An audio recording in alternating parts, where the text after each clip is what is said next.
If you want a chance to win $9 billion, then all you have to do is watch this whole video and you will automatically be entered into this legitimate giveaway. The winner will be announced on MySpace. Thank you. Sleeping Dogs, the game that changed the gaming industry forever with its emotional storyline.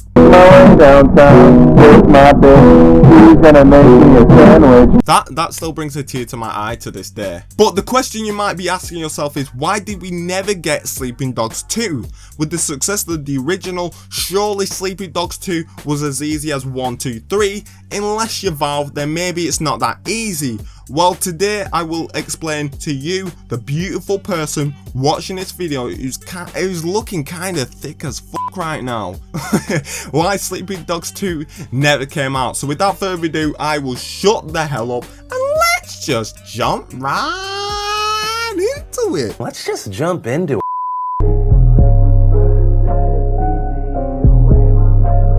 So the first reason is because the developers are dead. You're dead. You are dead. Bop, boop, beep, bop, bop, boop, bop. United Front Games, the developers of Sleeping Dogs, was defunct on the 17th of October 2016. Now you may be asking, well, I will explain why in a minute. Now I also hear you asking, but THEAR, the publishers just could get another developer to make the game. Wouldn't that make a lot of sense? Wouldn't that be a sensible move? Yes, it would. It will make perfect sense. Just look at Dead Island 2 for example. Oh, wait a minute.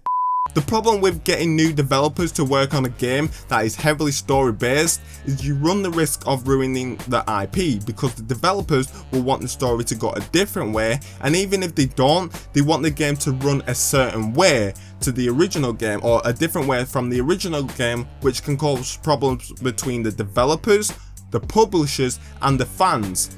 So for example, let's say that all developers said, okay, we want the story to go that way, we want these features, we want these mechanics, and we want the combat system to be this way. And then for the second game, the new developers said, actually, we want the story to go this way, we want these different features, we want the mechanics to be this much, we want these mechanics to be different, and we want the combat system to be vastly different. You run the risk of actually ruining that IP, because the fans won't agree with it, and I doubt the publishers will agree with it, and then the developers won't agree with it. So it becomes a mess, and that's what happens when games go into development hell. I'm not looking at any one particular Dead Island 2, but we have games that are in development hell. So it's safe to say that Square Einx don't want to run the risk of putting a game in development hell, don't want to run the risk of getting a game that will receive negative backlash, and they don't want to run the risk of pouring money into a game that will be stuck in development hell and they'll spend more money than they'll get out of it. So that's reason number one, is the developers have shut down.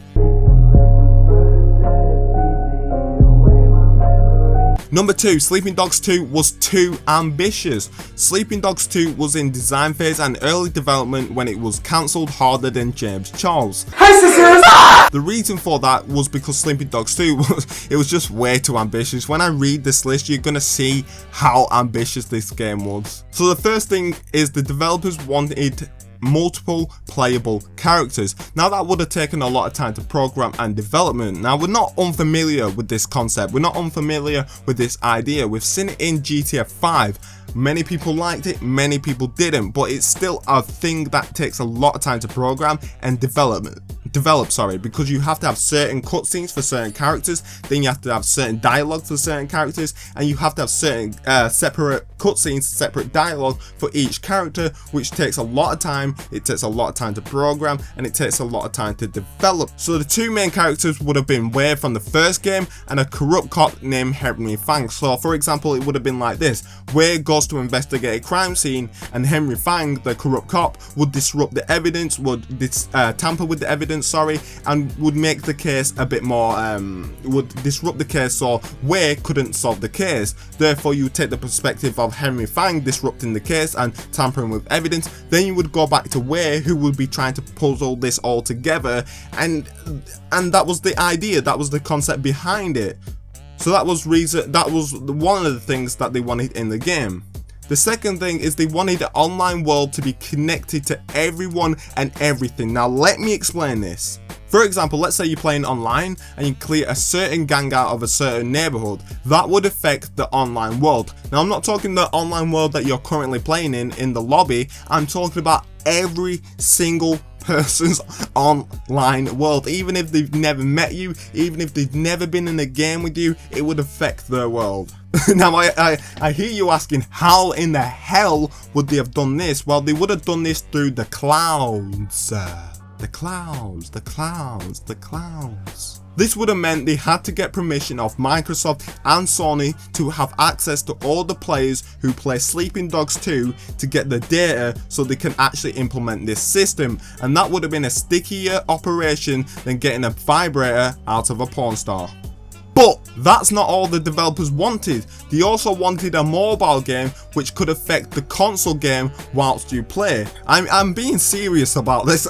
This is not a joke. This is genuinely what they wanted. So for example, let's say you call the cops on your mobile game, that would then appear in your console game a few minutes later. So you would ring the cops on your mobile game, be like, hey, I need the police, and then on your console game, the police would appear.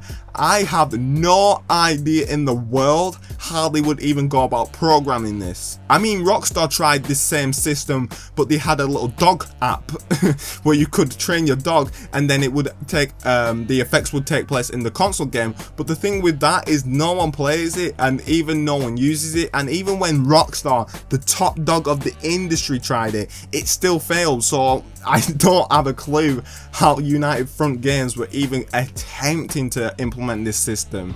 I reckon the same thing would have happened with Sleeping Dogs 2, what happened with GTA 5's app. People would use it for the first few months and think, oh, this is amazing, this is a cool feature, but months after, no one would use it and no one would play it, so it would be a pointless app that you've made and it would be a lot of money wasted. So I think that's why Square Einx were kind of like, we're not really doing that. It would have cost millions upon millions to develop, and the publishers was just having none of it. They were like, nah bro, what in the hell are you doing? Bro, how much money do you think we have? Well, I was just thinking, do we look like Rockstar G? Well, if we just do, we look like we have a few bags to spare, bro. Well, how we're gonna, do we look like we have Floyd Mayweather money? Well, bro, just get out of my face.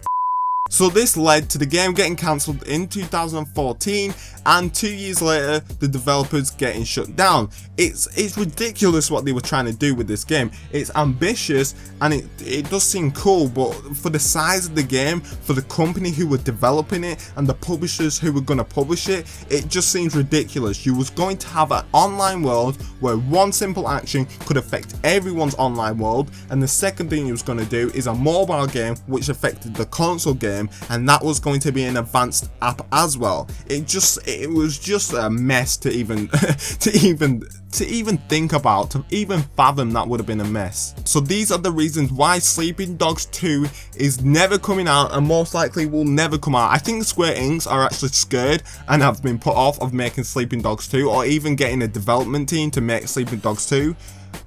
To be honest, I don't even see why the developers wanted to do this. Like, you have a game that's successful because how simple it is and how down to earth it is, and then you want to say, actually, you know what, let's just 10 times that and add some features that we have never done before and let's implement it into a game. I don't get why they even decided to go down this route. So I think Square Einx have been put off by Sleeping Dogs 2 because of the developers, and plus the original developers behind Sleeping Dogs are no longer with us as they have closed down. So they are the two main reasons why Sleeping Dogs hasn't come out and never will come out. So thank you all for watching this video. If you enjoyed it, like, subscribe, ring them bell notifications. Until next time, I've been THEAR. Put THEAR inside your heart. Tell me, what do you think? What do you think about this advanced system that they was going to implement? Do you agree with it? Do you like it? Do you think it was way too ambitious at the time? Do you think it could be executed nowadays? Let me know your thoughts in the comment section down below. I've been THEAR. Put THEAR inside your heart. We are representing baby.